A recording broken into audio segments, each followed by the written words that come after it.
رہ گئی دست میں. اللہم صلی علی محمد وآل محمد. اے غیرت مریم تیرا بازار میں جانا، اے غیرت مریم تیرا بازار میں جانا، نہ بھول سکے گا اسے تاحشر زمانہ، اے غیرت مریم تیرا بازار میں جانا. جس در پہ سلامی دیا کرتے تھے پیغمبر، جس در پہ سلامی دیا کرتے تھے پیغمبر، رک جاؤ مسلمانوں نہ اس گھر کو جلانا، اے غیرت مریم تیرا بازار میں جانا. اب خاک پہ سوئے گی سکینہ تیری کیسے، اب خاک پہ سوئے گی سکینہ تیری کیسے، تھا تم نے سکھایا اسے سینے پہ سلانا، اے غیرت مریم تیرا بازار میں جانا. مر جائے جو شوہر تو پناہ دیتے ہیں بھائی، مر جائے جو شوہر تو پناہ دیتے ہیں بھائی، کبرا کہاں جائے نہ رہا کوئی ٹھکانا، اے غیرت مریم تیرا بازار میں جانا. کیوں زینب کلثوم کی چھینی ہے ردائے، کیوں زینب کلثوم کی چھینی ہے ردائے، جاؤ اے لوگو میرے غازی کو بلانا، اے غیرت مریم تیرا بازار میں جانا. اٹھتی نہیں بابا سے تیری لاش علی اکبر، اٹھتی نہیں بابا سے تیری لاش علی اکبر، تھا تو نے تو بیٹا میرے لاشے کو اٹھانا، اے غیرت مریم تیرا بازار میں جانا. تو دختر زہرا ہے نواسی ہے نبی کی، تو دختر زہرا ہے نواسی ہے نبی کی، اے بازار میں سر ننگے خطبہ سنانا، اے غیرت مریم تیرا بازار میں جانا. اللہم صلی علی محمد وآل محمد.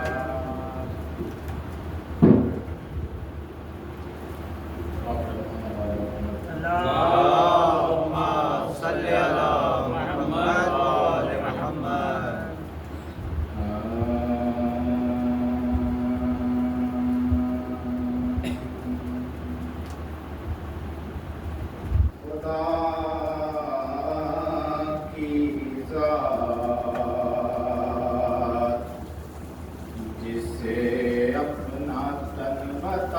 بتاتی ہے خدا کی ذات جسے اپنا تن بتاتی ہے اسی کے دم سے طہارت بدن میں آتی ہے اسی کے دم سے طہارت بدن میں آتی ہے مالک قبر کا ہے معجزہ کیا بھی وہاں شراب جائے تو سرکے میں بدل جاتی ہے شراب جائے تو سرکے میں بدل جاتی ہے اللهم صل على محمد وآل محمد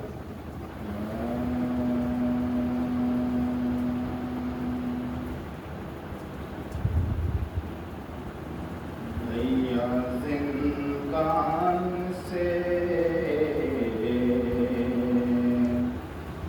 زینب تمہاری لوٹ کر کربلا رہی ہے بھیا زندان سے زینب تمہاری لوٹ کر کربلا رہی ہے دل میں ارمان جو رہ گئے تھے پورے کرنے کفن رہی ہے بھیا زندان سے زینب تمہاری لوٹ کر کربلا رہی ہے کربلا میں ہے پیاسوں کا چہلم اشک زینب بہاتی ہے پیغام غم شبیر کا بھر کر بین سے سب کو رلوا رہی ہے روئی ہے یوں لحد سے لپٹ کر رو دیے ہوں گے شبی تڑپ کر خوف و شام کا منظر چپ کے سے بتلا رہی ہے کچھ سکینہ کی مٹی لحد کی قبر سرور پہ ناگاہ رکھ دی جو تھے چھینے گئے کربلا میں گوشوارے وہ دکھلا